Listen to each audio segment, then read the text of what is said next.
हमें मंजूर है। वो दिल्ली कूच की तैयारी करें।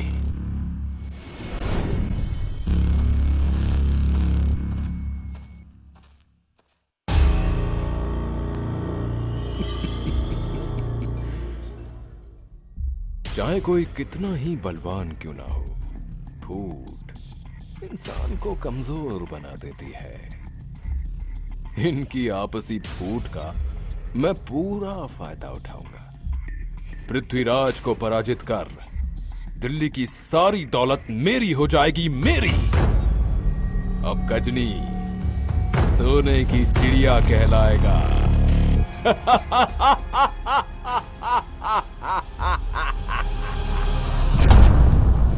अत्यंत विशाल सेना के साथ जयचंद और गौरी मिलकर दिल्ली पर आक्रमण कर देते हैं।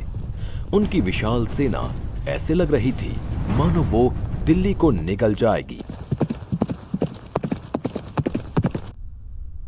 महाराज, सूचना मिली है कि कन्नौज के राजा जयचंद से संधि कर गौरी ने दिल्ली पर हमला बोल दिया है। क्या? जयचंद ने गौरी से संधि कर ली?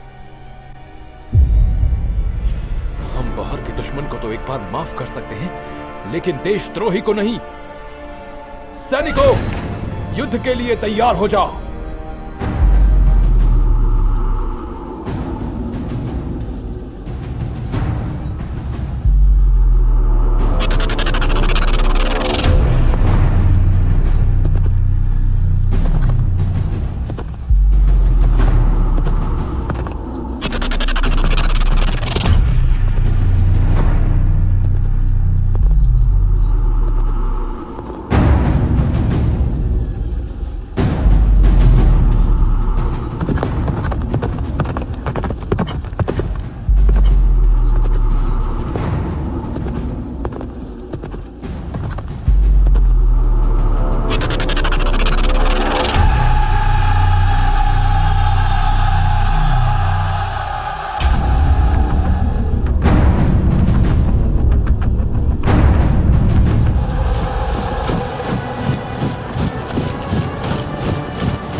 मोहम्मद गौरी, हमने अपना वचन निभाया।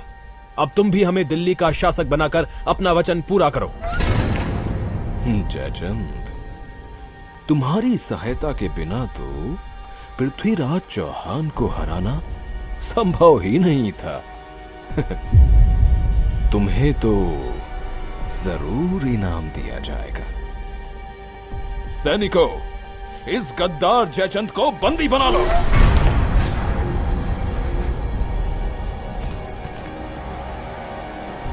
गौरी, ये तुम क्या कर रहे हो? तुम्हें यह विजय मेरी वजह से मिली है। तुम इस तरह मुझे धोखा नहीं दे सकते। जयचंद, मुझे ये विजय तुम्हारी आपसी फूट से मिली है, समझे? जो अपने मुल्क से गद्दारी कर सकता है वो हमारे साथ भी गद्दारी करने से पीछे नहीं हटेगा। सैनिकों, इसकी गर्दन काटकर बीच चौराहे पर लटका दो और लिखकर टांग दो, गद्दार जयचंद। गौरी जयचंद को चौराहे के बीच मरवा देता है और दिल्ली की सारी दौलत हड़प कर पृथ्वीराज को बंदी बनाकर गजनी लौट जाता है।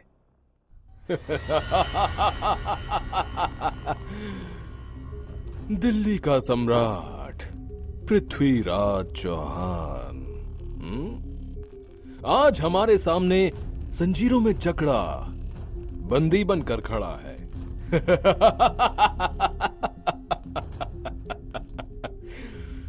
पृथ्वीराज, मैं भी तुम्हें माफ कर सकता हूं यदि तुम मेरे गुलाम बनकर रहो।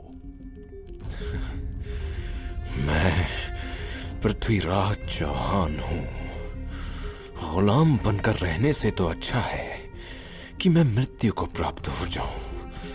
दुष्ट, वो बंदी बना खड़ा है फिर भी हमें आंखें दिखाता है।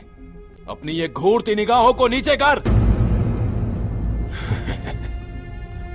गौरी, क्या तू जानता नहीं कि हम एक राजपूत हैं और एक राजपूत की आंखें मौत के बाद ही नीचे होती हैं। सैनिकों, जिन आंखों से ये हमें घूर रहा है उन आंखों को गरम सलाखों से फोड़ दो।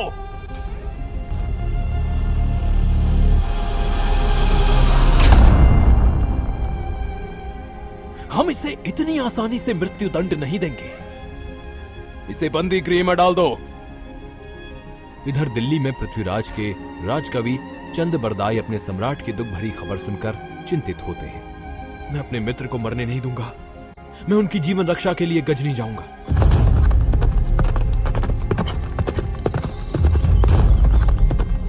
मोहम्मद गौरी, तुमने सम्राट पृथ्वीराज को बंदी बनाकर उनकी आंखें फोड़ दी। क्या तुम भूल गए कि इसी पृथ्वीराज ने तुम्हें 16 बार माफी की भीख दी थी? भीख।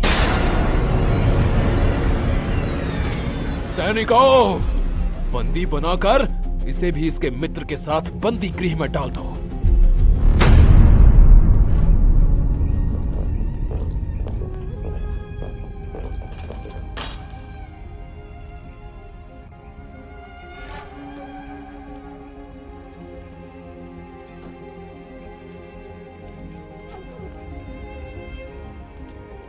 मित्र, मैंने जीवन में गौरी को 16 बार माफ करके गलती की। मुझे अभी भी यदि एक अवसर मिल जाए तो मोहम्मद गौरी का वध कर दूं। सुना है सुल्तान तीरंदाजी के खेल का आयोजन करा रहे हैं जिसमें अनेक धनुर्धारी हिस्सा लेंगे। मित्र, सुना आपने? गौरी ने तीरंदाजी खेल का आयोजन किया है जिसमें आप भी हिस्सा लेकर शब्दभेद धनुर्विद्या से गौरी का वध कर सकते हैं। हमें यह अच्छा मौका छोड़ना नहीं चाहिए।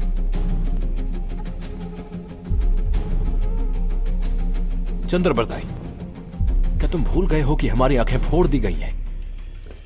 अतः ऐसे में तीरंदाजी कैसे संभव है? महाराज, आप बस देखते जाइए। सिपाही, हम सुल्तान से तीरंदाजी खेल के सिलसिले में कुछ कहना चाहते हैं। मेरा यह संदेश शीघ्र सुल्तान तक पहुंचाओ। गौरी की अनुमति पाकर चंद बरदाई को दरबार में पेश किया जाता है। सुल्तान, आपने जो तीरंदाजी के खेल का आयोजन किया है उसमें मेरे मित्र पृथ्वीराज चौहान भी हिस्सा लेना चाहते हैं। क्या एक अंधा तीरंदाजी करेगा? आपने पृथ्वीराज का यह कर्तव्य देखा ही कहां है। आंखें ना होने के बाद भी वे अच्छा निशाना लगा सकते हैं, आवाज सुनकर तीर चला सकते हैं। असंभव, असंभव। आप अवसर देकर स्वयं देख लीजिए। ठीक है, उसकी मौत से पहले उसका यह हुनर भी देख लेंगे। और यदि पृथ्वीराज चौहान का निशाना चूक गया तो उसके साथ तुम्हें भी मौत की सजा मिलेगी, समझे? मुझे